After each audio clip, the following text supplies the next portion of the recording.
Paano magluto ng kilawing manok? So, unang-unang ingredients na kailangan natin is chicken. Ayan. Tapos, kailangan nyo ng pipino, lemon, kamatis, sibuyas,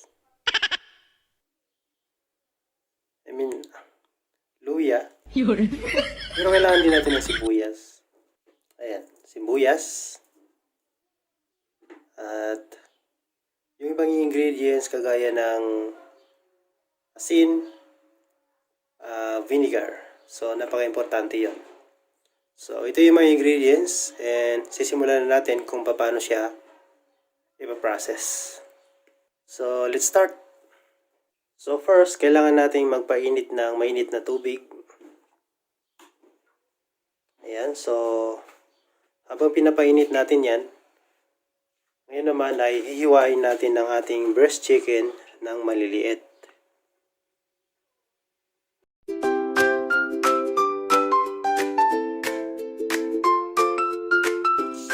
Ayan, so tapos na tayo maghiwa. Ayan. Ilalagay natin siya sa ating lalagyanan. Ayan. So yung mga ganito guys, yung mga puti na ganyan, ialis nyo lang kasi makunat to eh.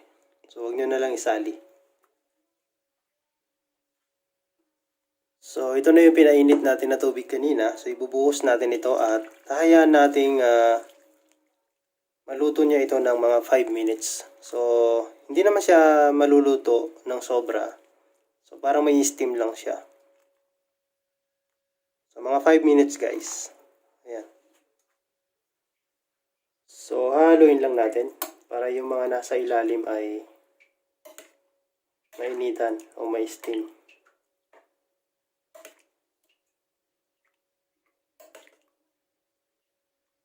Ngayon habang binababad natin siya sa mainit na tubig, ngayon ay maghihiwa naman tayo ng mga sago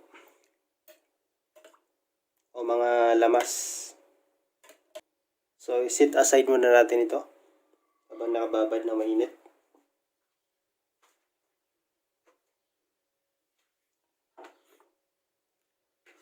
Ngayon, maghihiwa naman tayo ng mga lamas.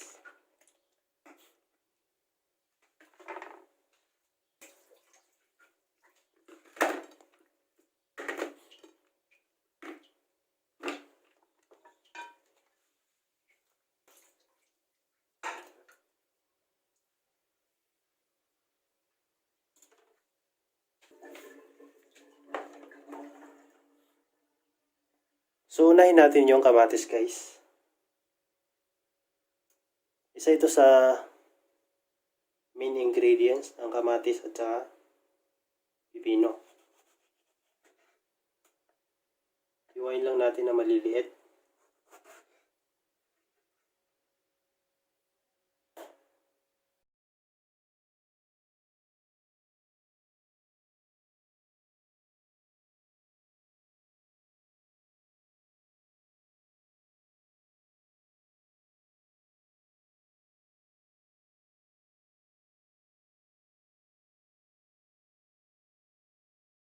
Ngayon, natapos na tayo maghiwa ng mga ricado. Yung binabad natin sa mainit na tubig na manok ay okay na. So, ialis lang natin yung tubig. Tapos, lalagyan natin ng vinegar.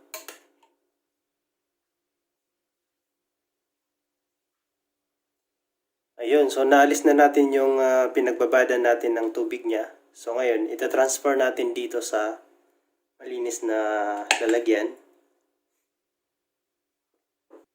Tapos, lalagyan na natin siya ng vinegar.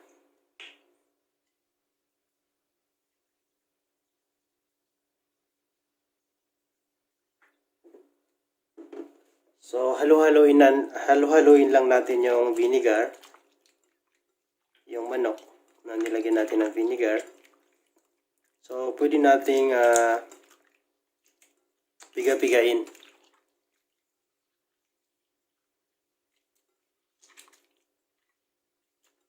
hanggang sa maluto ng vinegar yung ating manok.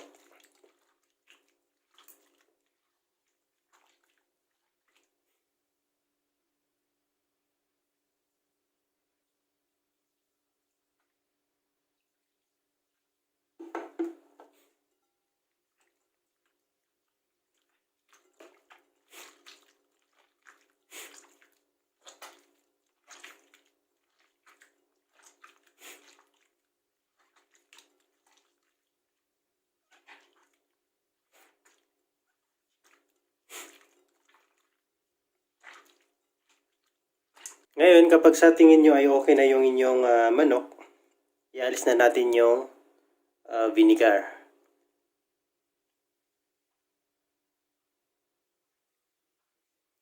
Ayun, so naalis na natin yung manok at saka yung nilagay nating vinegar. Ngayon, ibabalik natin yung manok. So, malinis naman yan. Ngayon, ang susunod natin gagawin, ilalagay na natin yung mga lamas natin.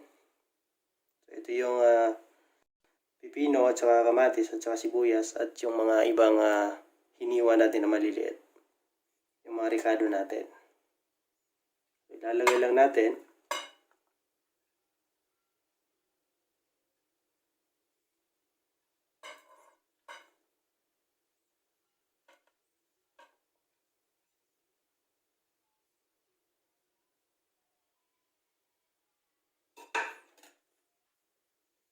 Ngayon, halo-haluin lang natin.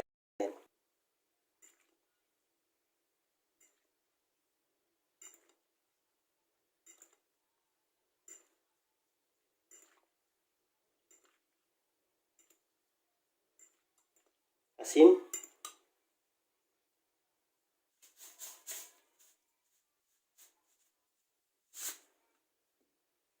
At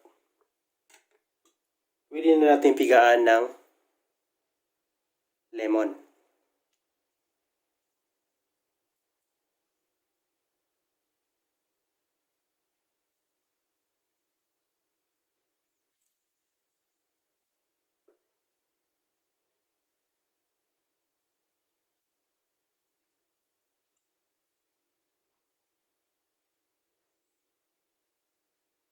So, depende sa inyo guys kung dadamihan nyo ng lemon. So, kayo na lang ang tumansya. Tapos, halo-haluin natin. At hayaan natin ito ng mga 10 minutes after nating mahalo. Tapos, pwede nating iserve. So, ganito lang magluto or mag-prepare ng kilawing manok guys. So, ang lasa nito ay parang tanigi din. So, kung sino man yung tao na hindi nakita ang pagluto mo ng kilawing ito, ay hindi niya masasabi na ito ay manok. Pinatikim ko ito noong una sa aking asawa, dito kay Paypay. Hindi niya nakita yung pagluto nito at sinabi niya na saan daw ako bumili ng isda na tanigi. Hindi niya alam na ito ay manok lang.